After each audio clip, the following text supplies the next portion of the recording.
Hello and welcome back to Quick and Healthy with Mr. G. Today I'm going to be making pesto. Now pesto is traditionally made with basil, perhaps a little bit of parsley.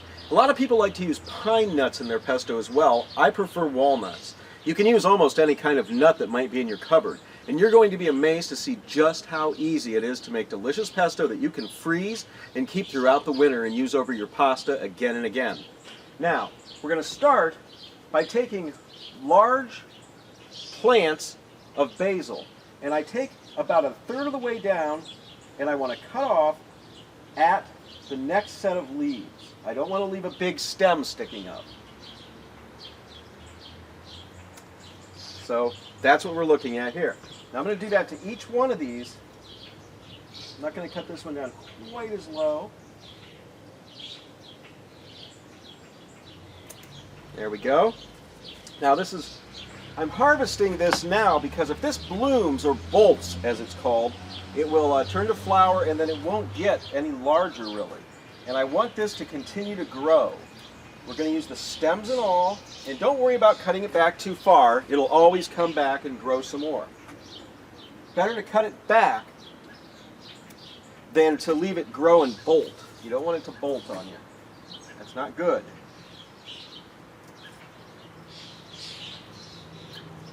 Okay, I've got a large handful here, and I've got other plants in pots and some out in my herb garden, and I'm going to keep cutting that, and then I'll meet you back in the kitchen.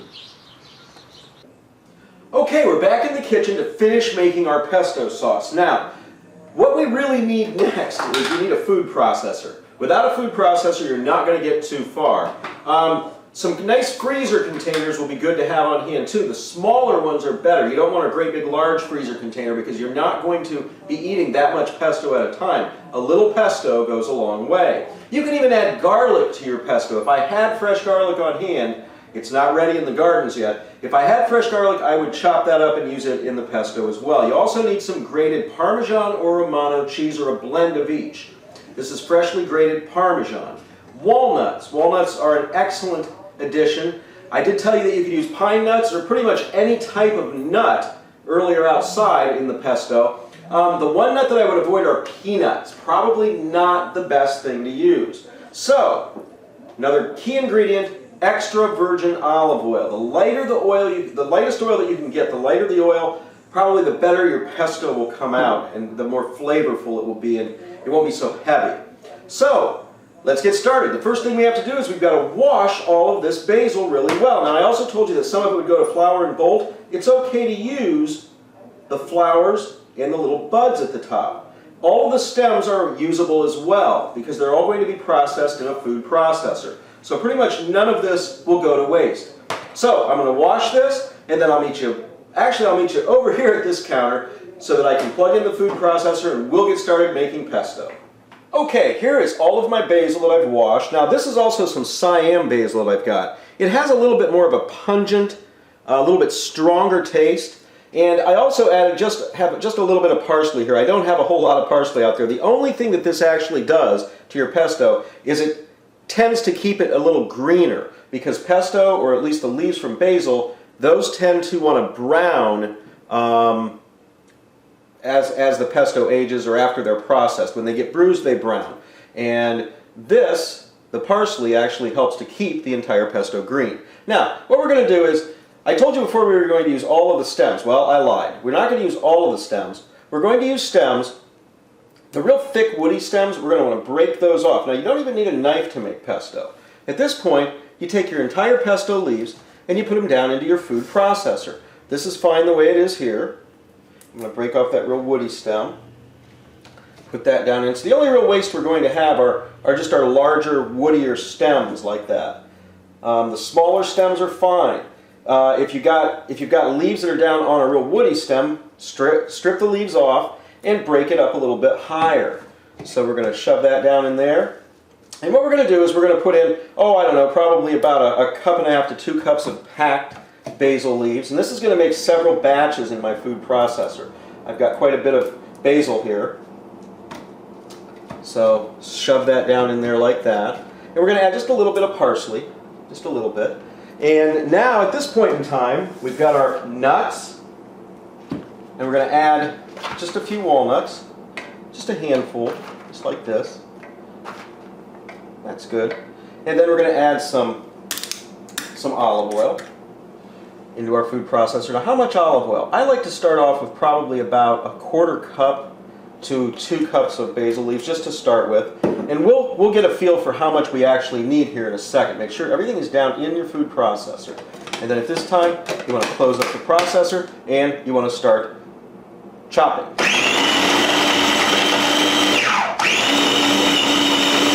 Now this doesn't take very long at all. Okay, what we've got here is we've got a very thick kind of mixture that isn't quite, it's more leaves than it is pesto. So we want to add some more olive oil. How much olive oil do you want to ultimately add? Well, I would say no more than a 1/4 cup of olive, or a 1/2 cup of olive oil to 2 or 3 cups of leaves. Our goal here isn't to have only olive oil, it's to have plenty of basil leaves in our pesto as well. It also helps, let me pull a spoon out here, it also will help you to push down in anything that's on the edges of your food processor as it's being processed. Get it to blend down in there. And when this gets to the proper consistency, then I'll show you what it looks like, and we're pretty much done at that point. Now I like to tap my processor to keep everything down in. Okay, we still do not have enough olive oil. And we can add some more leaves, so we don't have to worry about getting too much olive oil, because we can add more leaves as we need it. In fact, I'm going to add a few more leaves at this point in time. Just a nice top here. Put the lid back on it.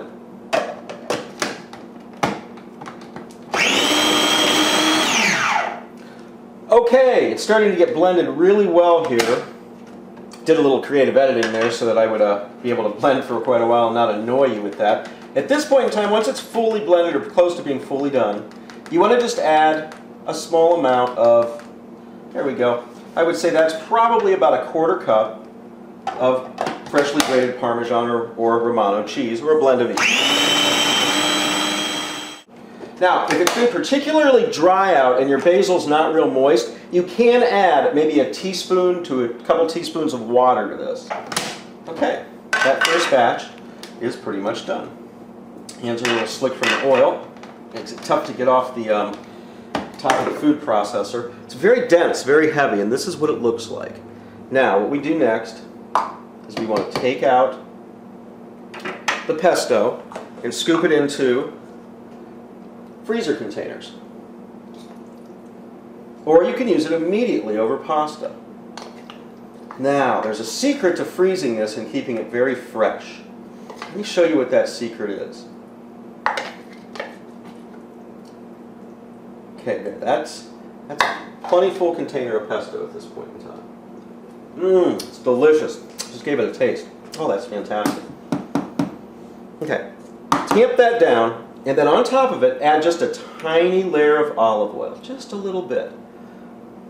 Let that sit on top. What that'll do is that will lock in the freshness as it freezes, and that oil really never will completely freeze. Okay, let me put the lid on it here. Look at that. Delicious. And I am going to put this over pasta later. Put this pesto sauce over pasta later on. And if I get a chance, I will show you what it looks like when it's over pasta. It's fantastic. Okay, there we have our pasta dish made with the fresh pesto that I showed you how to make earlier.